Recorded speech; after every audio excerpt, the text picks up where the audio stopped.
Okay, I'm back. I hope you can hear me now. Can you hear me?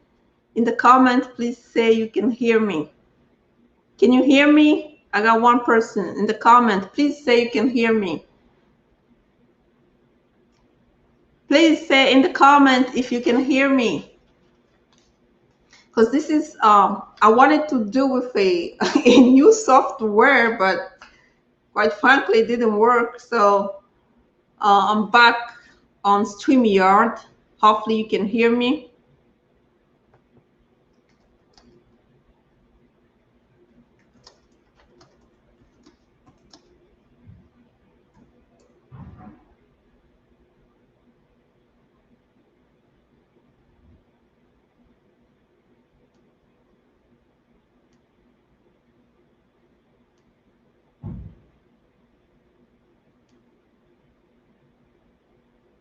Yes, I'm waiting for you guys to.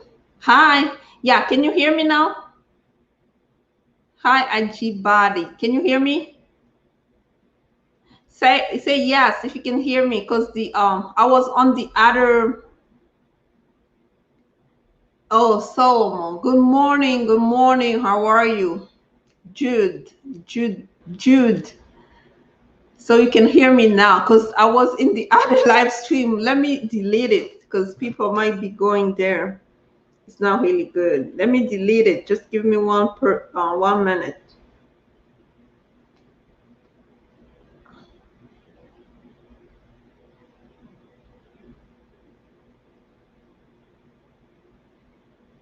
Oh, maybe people is gonna watch it.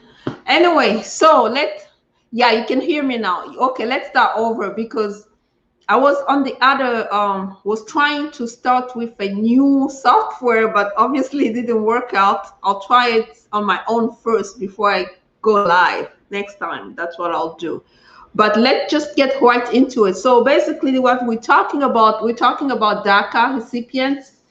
Um, Basically there's a backlog. If you have an application or you know somebody who has an application with USCIS when it comes to DACA, that they might have a long time, like waiting time is longer than usual because there's a backlog going on. 55,000 cases in backlog, only 763 new cases were approved. So whether it's a renewal or first-time applicant, there's a huge backlog. So if you know somebody or you might have an application there, just what you need to do is keep applying pressure, okay?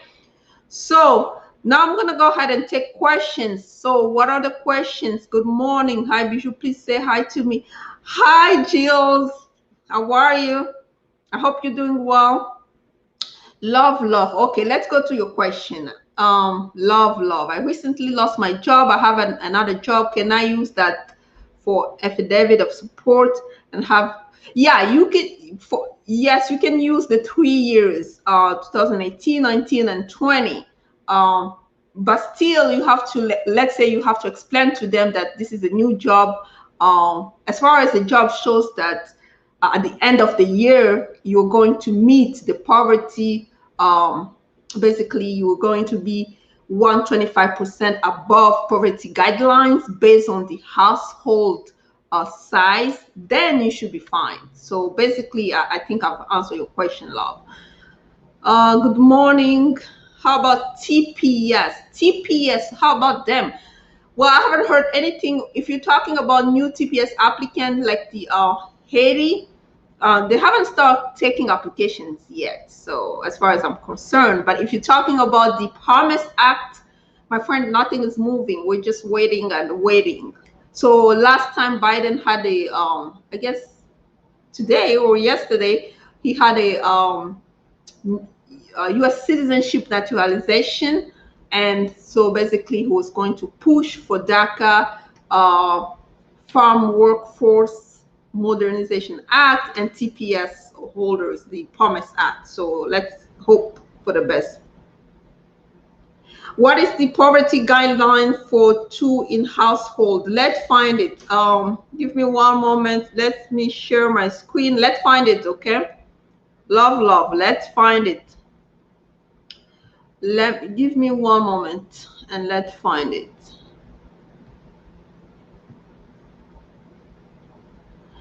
Let's find it. Basically, if you go to Google, you just put USCIS poverty, USCIS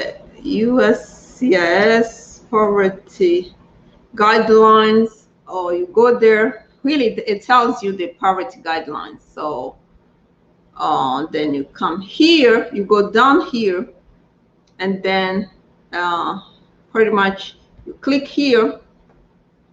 Well, two people, you have to be at least 20,775 a year for two people. So let me copy the link and send it to you so you can double check. Stop sharing, come back here. This is the link. Love, this is the link right there. Go there and try to find out. Okay, so no old TPS Promise Act. Yeah, there's no really basically there's no news.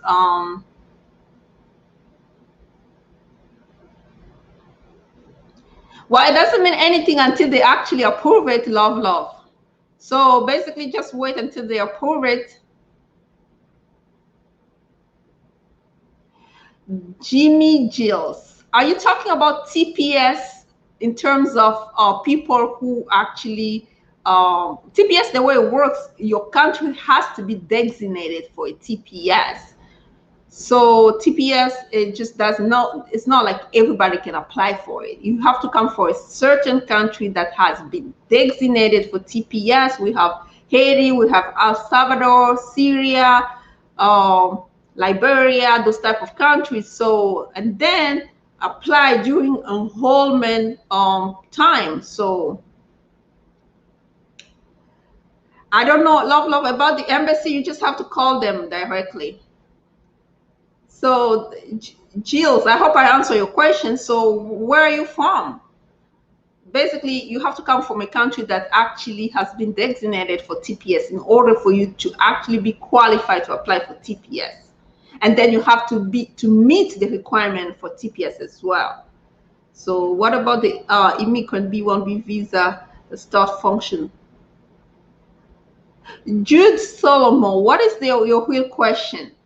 B1B visa that start function. I don't understand. B1, B2, those are visitors visa. So they come here to visit, and then, oh, you're from Haiti. Oh, Jill, you're from Haiti. Yes, you have to wait for open enrollment because they came out with that extension on May 2022, but they haven't started to accept applications yet. So you just have to wait. Hopefully once they start accepting application, I'm pretty sure I'll be here talking about it. But you can get your application ready in the meantime. Joseph, oh, good morning. How are you? I'm doing good, I hope. Just scroll past my question. What is your question, Ajibadi? What is your question? I don't see it. Yeah, Jude Solomon, you need to explain more about what you mean by B1, B2 visa start function. So please explain more, because oh yeah, Jill, we already answered your question, right? If someone has work permit, can they apply for TPS? If you come from Haiti, you've been here as of May 21st, 2021, then you can apply, but wait for enrollment period when it opens up. But you can get your application ready. Yes, you're on asylum. Yes, you can still apply for TPS. There's no penalty to apply for TPS if you qualify for TPS. But you don't need to close your asylum case. That's what I'm saying, Jill. You don't have to close your asylum case. And as a matter of fact, don't close it because you don't know how this TPS will turn out. So, Ajibadi, I don't see your question, Ajibadi. Let me go back.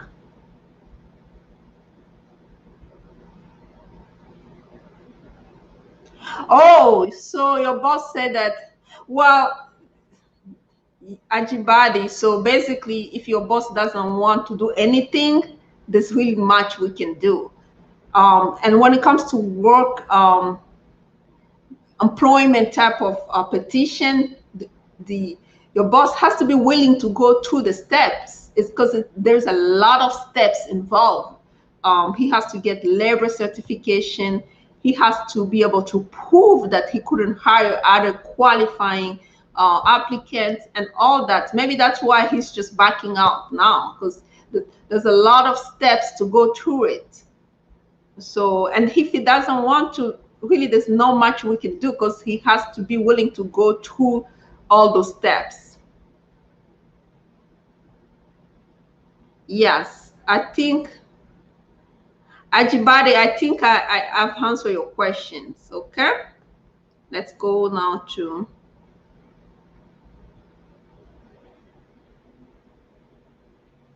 Yes, I was talking to visiting visa to be issued. Oh, you want to know if Jude, if you can get a visitor visa? In order to get a visitor visa, basically, first, some people show that you have, you get an invitation. Ajibadi, you welcome, Ajibadi. You got an invitation, or you have money into your account. You're coming to visit, whether it's for like a tourist, or whether you're coming for a conference, and then you go to the interview, as anybody else can go to the interview, and then they ask you specific questions. What are you going to do here? Where are you going to stay? And if you have family members here, you have to be able to explain all that. So I guess that was the question, right, Jude? Unless you have any other question.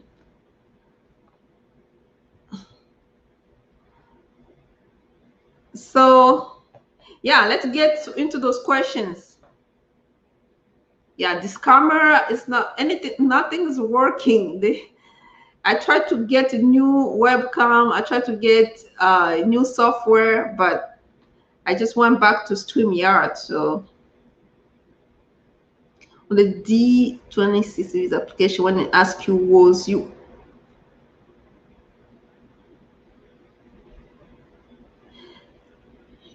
should put yes, love, because it says whether you were arrested or convicted, either one. So you have to put yes and then explain, like he was your husband was arrested, but he wasn't convicted, and you have to explain why he was arrested. So pretty much that's what it is.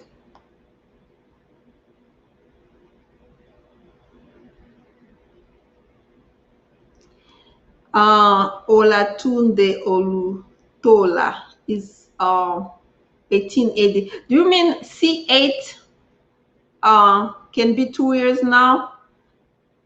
Haven't seen anybody with 2 years now. The only thing they were talking about U visa, that like they're going to give them 4 years, and they were talking about people waiting for adjustment of status, that they were going to give them 2 years work permit.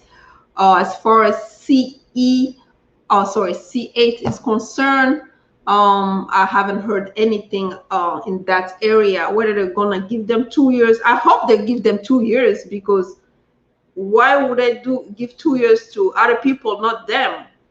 But the news is that you visa applicant, once they determine that the case is bona fide case, they'll get 4 years work permit. Adjustment of status, like a Queen Court application is pending, they'll get 2 years. That's the news. But as far as C8, I'm not sure. I haven't heard anything. I have a family. That's for Lyme Mage. Okay. I have a family approval petition and an employment based application. There is no approval. How can you help me? Well, is it about waiting? First, you have to know there is an approval. Unmarried child, how old is the child, first of all? That's what you have to know, because if the child is unmarried, but the child already passed 21, then it's no longer considered a child, then that takes forever. But if we're talking about a child under the age of 21. And then how long have you been waiting? That's another question. So depending on the time you have been waiting, that's when we see how we can help, if we can expedite it or not.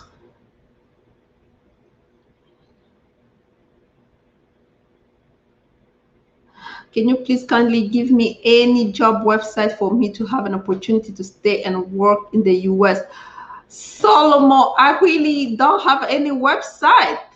You just, if you want to work here, it's either you, let's say you apply for asylum and you get a work permit, you can work until they adjudicate on your work, on your asylum case. Some people, they do self-sponsor if you have extraordinary ability. Remember, I've talked about self-sponsor type of green card on my channel. You can check them out. Over 21, yes, over 21, there's nothing you can do. They're gonna wait like 10 years. Yeah, really, there's nothing you can do about that. And it's just basically the process. When the child has already passed 21, the process is forever.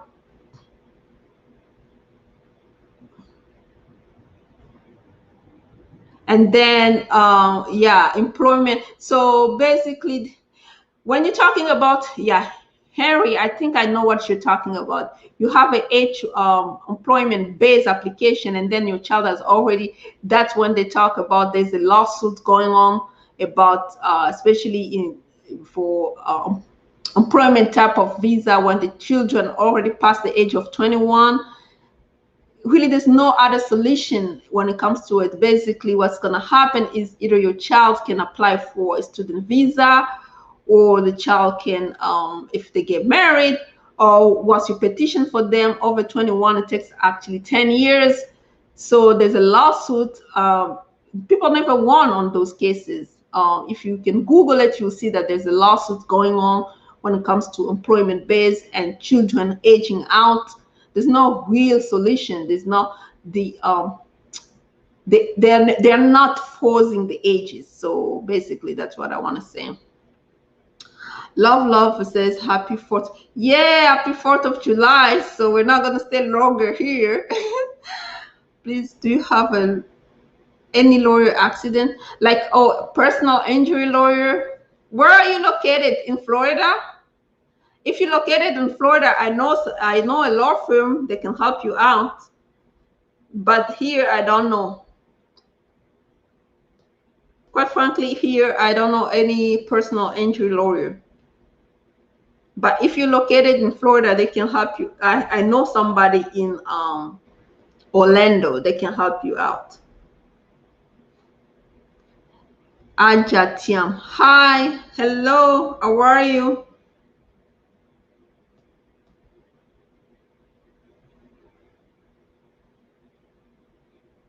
You don't have questions, then people be.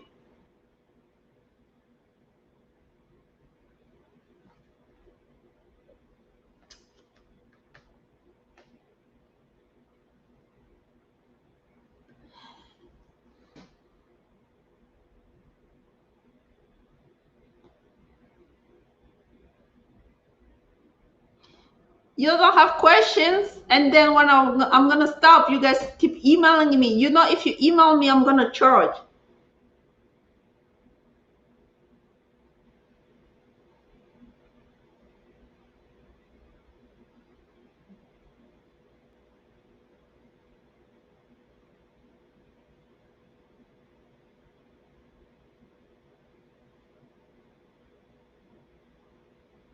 So yeah, if you don't have any question, I guess we're just gonna end and then go back to our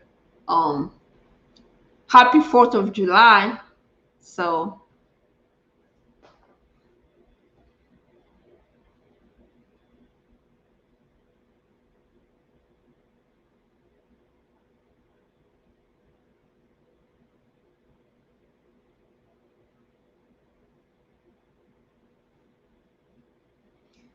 okay, so TM has a question. Carl, What I want to know, if she can have a doctor to come here in 2008, June 2008, and two now.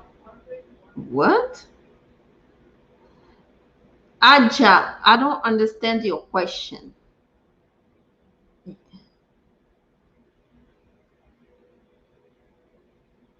Oh, you, Joseph, you know, personal injury lawyer, they have to be like in the state where you are currently. That it's like state law. So the one in Florida cannot cost and help you there. So you just have to Google and find somebody.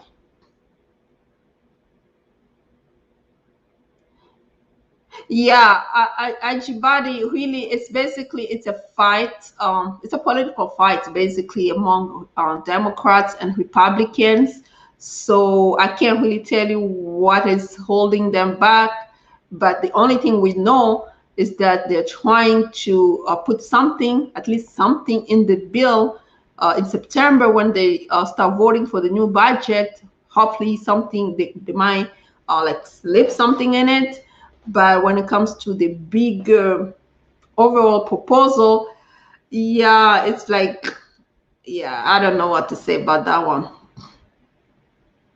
Is there any age limit to apply for someone to come to the US? When it comes to children, they have to be under the age of 21 for it to basically go faster. So if you're talking about children, oh, what's happening with DACA? Rudy, we were talking about it in the beginning. What's happening with DACA is that the approval rate is really lower. There's a backlog, 55,000 cases at the USCIS office. Is now moving. They only basically approved 763 cases up to now, whether it's renewal or first-time applicants. So pretty much they're moving so slow. Yeah, if you know somebody who has an application there, they have to keep applying pressure, and hopefully it's going to work. Can he apply for TPS yet? No, not yet. The open enrollment period hasn't. So basically, it hasn't opened up to apply yet. I don't know why it's taking forever, but yeah, not yet.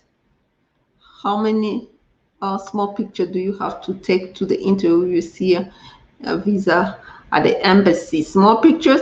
Do you mean like passport picture? Usually they only ask 2 passport pictures for you and the husband, pretty much 4, unless you have children as well. Hi.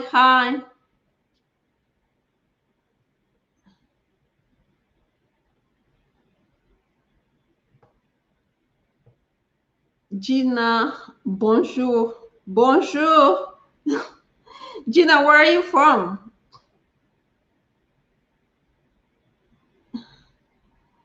So let's start to wrap it up then, because looks like nobody has more questions. So let's wrap it up so that people can go party for 4th of July.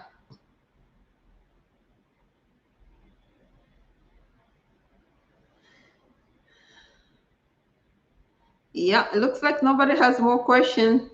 Oh, you're from Cameroon? Yeah, I'm from Congo, DRC, Kinshasa. Yeah. Oh, any news about the path to citizenship for DACA, TPS, and more? Rudy, my friend, nothing's moving as far as we're talking about today. So nothing really concrete, nothing. So we're still, as I said before, we're still waiting for September, and hopefully in September we are going to see something. Donne-moi votre numéro. My number, Gina, my number is right there. It's right there on the screen. If you can email me as well, but just know that once you email me, I charge for consultation. So if you have a question, just ask it right here.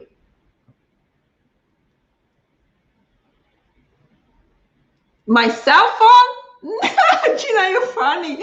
So that you can be calling me? No, no, no, no, no, no, no, no. If you need a consultation, just email me.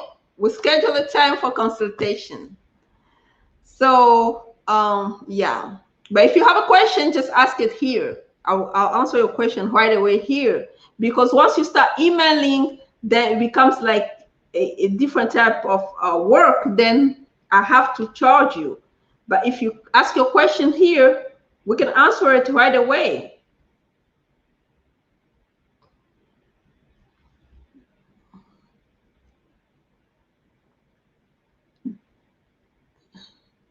You're welcome. You're welcome. God bless you too. God bless you too, IGB. You're welcome. God bless you too. Thank you very much and have a great 4th of July. Yes, thank you very much and have a great 4th of July too. Joseph, yes, I do speak French, but because I do my live stream with many people, so that's why I just like, I'd rather speak in English, but I do speak French. So Gina, okay, if someone have pending asylum for 4 years, what to do? Well, right now, you know what they're doing? People who started applying in 2019, those are the ones that they're interviewing currently. From 2014 until 2018, those people haven't gotten their chance of interview. So if you have a what I call humanitarian crisis, for example, let's say that you came here alone and your family stay back home, and then there's a crisis back home happening, especially with African countries, civil war or something of that nature, then you can ask for expedited request and hope that they expedite your case. But in the meantime, really, there's nothing much you can do than just wait. Especially if you have your work permit, just wait. So, yeah. I know a couple of friends that is from your country. Oh, thank you. Say hi to them. Have a pending vow and they ask for more evidence. And how long do you think they will respond with the decision? Thank you. So, Mr. Africa, so where did you send your file? Because with the Vermont Center, it takes them up to 24 months. So pretty much 2 years to come up with a conclusion. So depending on when you apply. Every center has its own timing, and not to mention you have to look at the backlog too. So give it at least 3 years from the date you apply to the day you get into a conclusion. That's how I can answer that question.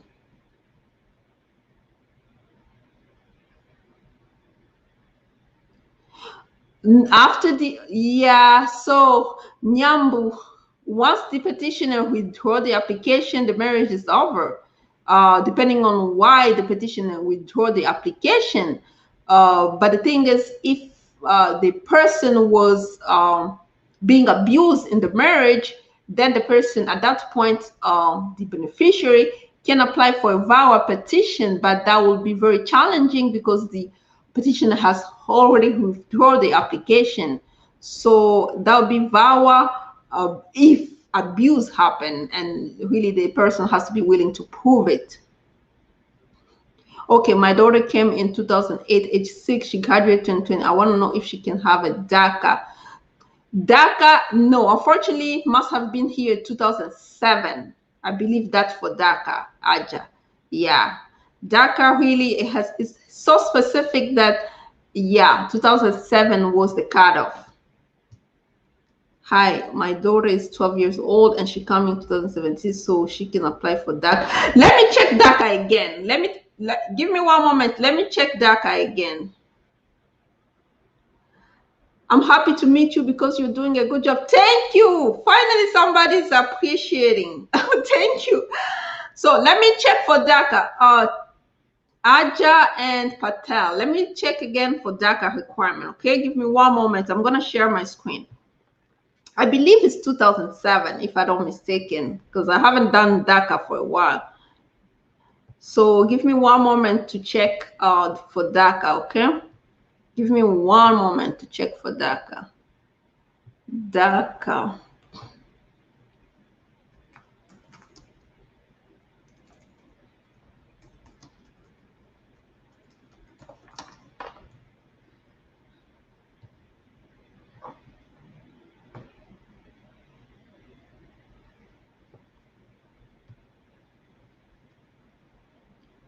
You see, I'm checking for DACA here, okay?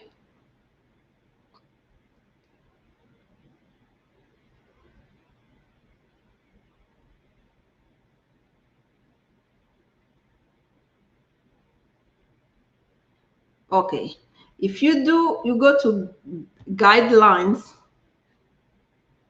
So this is the guidelines for DACA, okay? The person was under the age of 31 as of June 2012, come to the United States before the 16th birthday, have continuously resided in the United States since 2007. So basically, 2007 is the cutoff. Stop sharing, go back.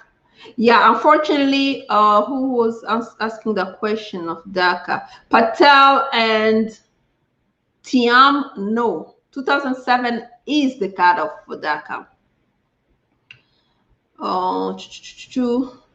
USCIS waiver interview. Any latest news? Well, basically, if the way I'm going to put it, if they're waiving interview or not, yes, they're waiving certain applications interview. So basically, if they look at the case, they think that the case is a bona fide case, and really there's not much to go over, then the waive interview for that. It's case by case basis.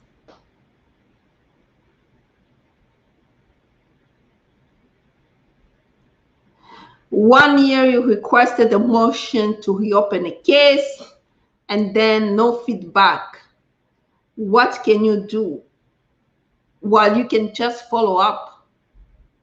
I don't know if you requested, did you request it yourself or through a lawyer? It's yourself. Because usually if you request it yourself, sometimes it takes forever. Yeah, you can follow up with them and find out where it is. So that's the only thing I can say. I found.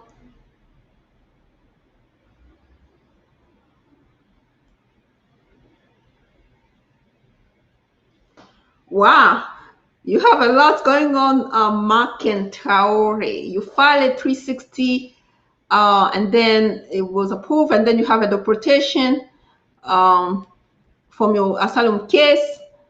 It was denied, but USCIS just sent me a medical examination.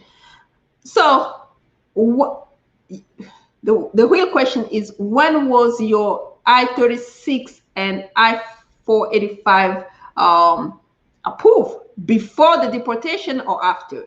If it's before the deportation, what you're going to have to do is reopen the case again. But if it's after the deportation, then you have to tell USCIS that you have to continue with USCIS because the deportation came after you already got approved. So really you have to either reopen the case again, try reopening the case and show them the approval that you got from USCIS. And I don't know what happened with the asylum case, why it was denied. So if it was denied because it was frivolous, then that becomes complicated. So you're really marking your case really requires a real consultation, to be honest with you, because we have to go point by point. Okay. Can you explain more on expedited requests? Ajibade, the only thing I can do with expedited requests, I'm just going to give you a link, okay? Let me get a link, then I'll give it to you so you can read it.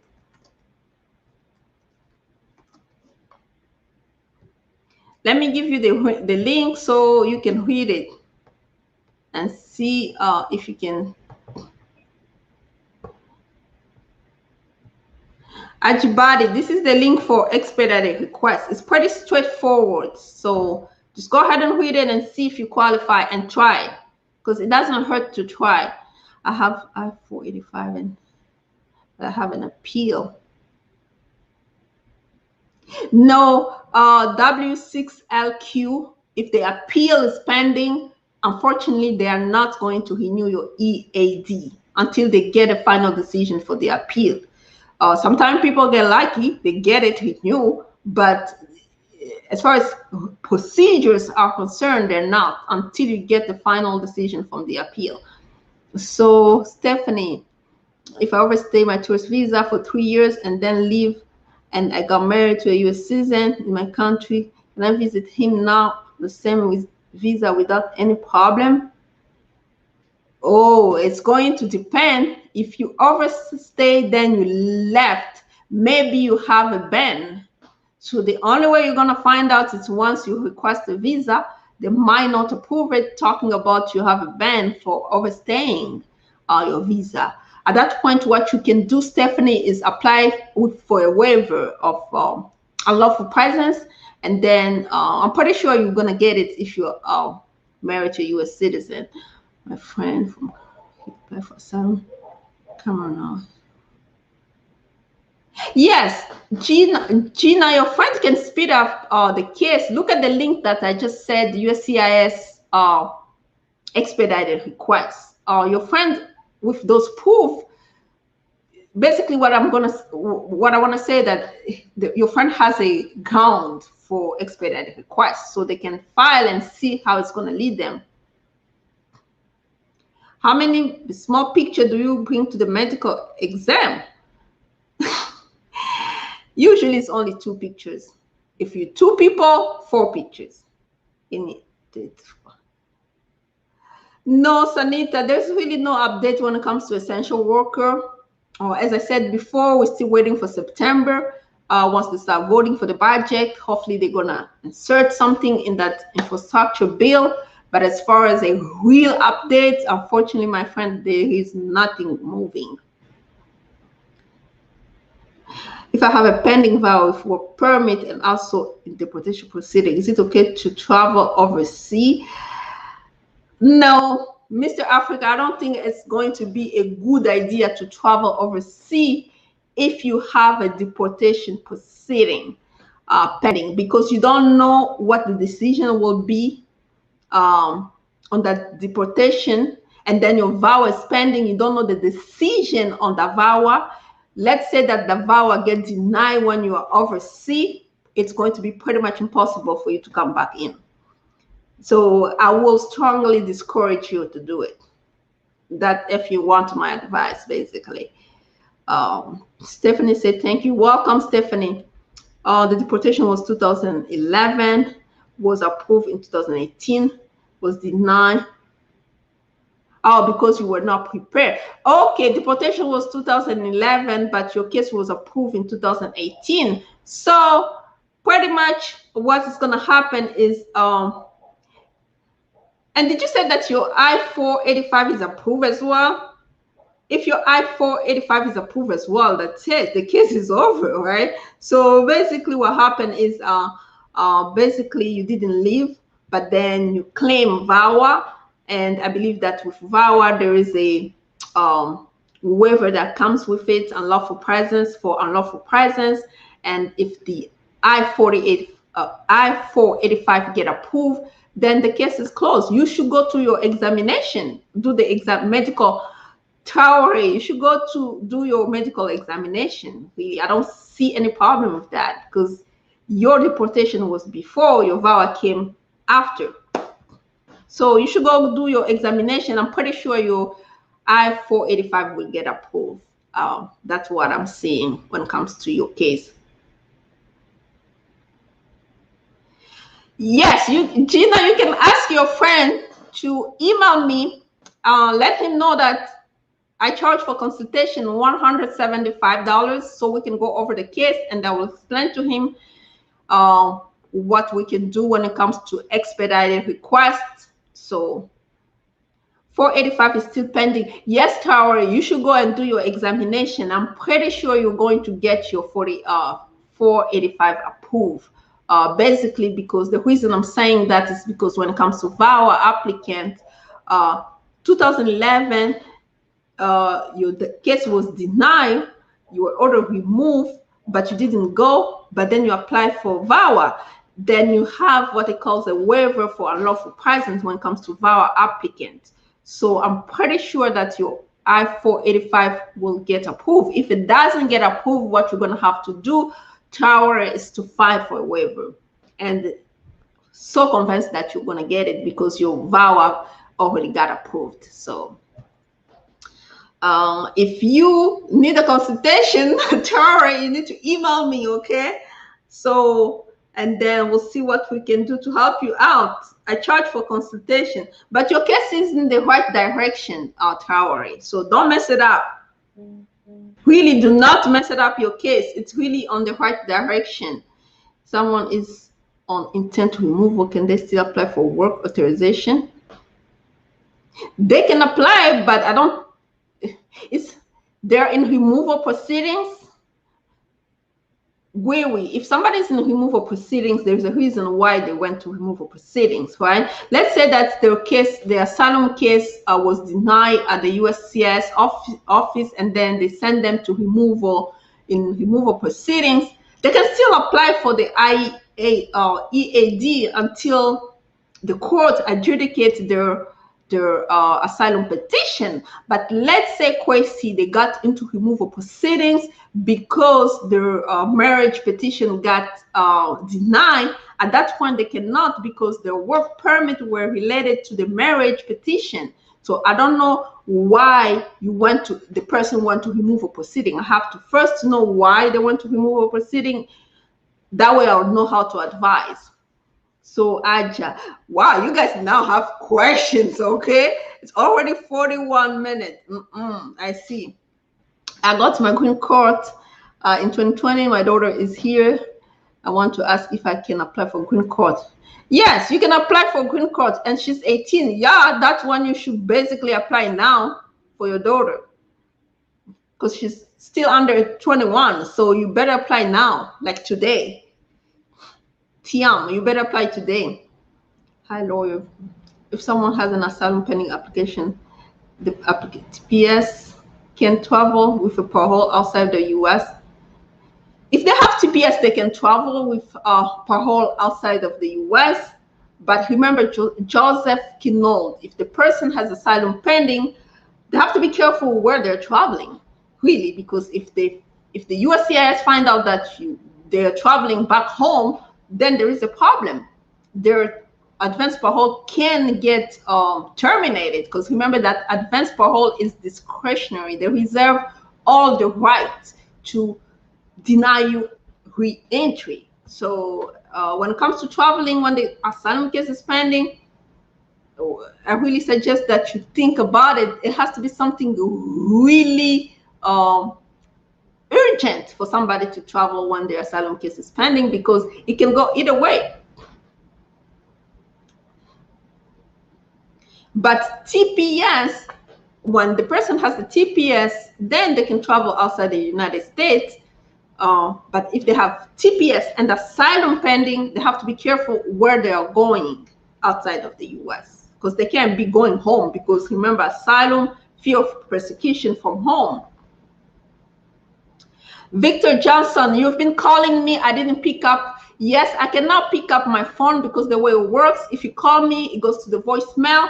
Then I will text you back, Victor, because I only speak on the phone with a client once we get into an agreement, consultation agreement, and fees are paid. So basically, if you call me, what's going to happen, I'm either going to text you back requiring you full name and email address so that I can send you the consultation agreement and the link for payment. Once you pay, then we can talk. So that's how it works. The only time I do free consultation is here on YouTube, because I have a disclaimer that protects me against liability.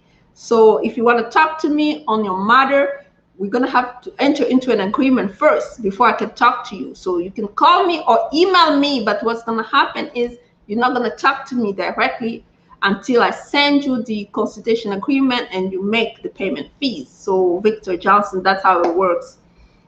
Jibril is finally here. Say hi to my friend Jibril.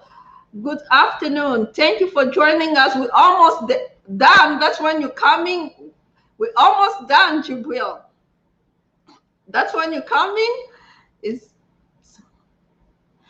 no LQ, but BIA is not with USCIS. So it's a different agency. Basically, BIA is a Board of Immigration Appeal. So once the case goes to immigration court and doesn't get settled there, the person has the right to appeal it to the Immigration Board of Appeal, like somebody else superior to the immigration court. So that's how it was.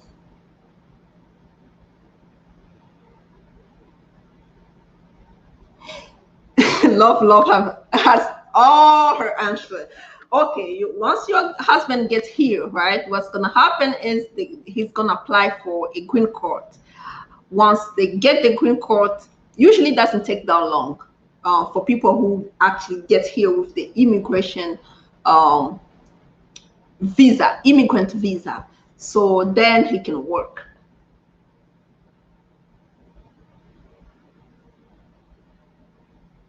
Yeah, so basically, Victor Edozi, when it comes to the citizenship for essential workers,